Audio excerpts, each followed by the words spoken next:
নীলমণি রাজ্যের রাজা নীলতিমি একবার ঘোষণা দিল, আমাদের প্রাসাদে একটা বিশাল চাঁদের মতো মুক্তা প্রয়োজন, যা থেকে সব সময় উজ্জ্বল রশ্মি নির্গত হবে। এটা খুঁজে বের করার জন্য অক্টোপাস, কচ্ছপ, হাঙর ও অন্যান্যদের দায়িত্ব দেওয়া হলো।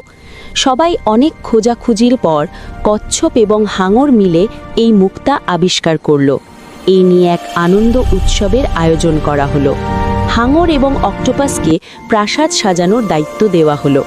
রং তুলি দিয়ে তারা তাদের মতো সুন্দর করে প্রাসাদ সাজালো। পরীদের ডাকা হলো একটা নৃত্য পার্টির জন্য।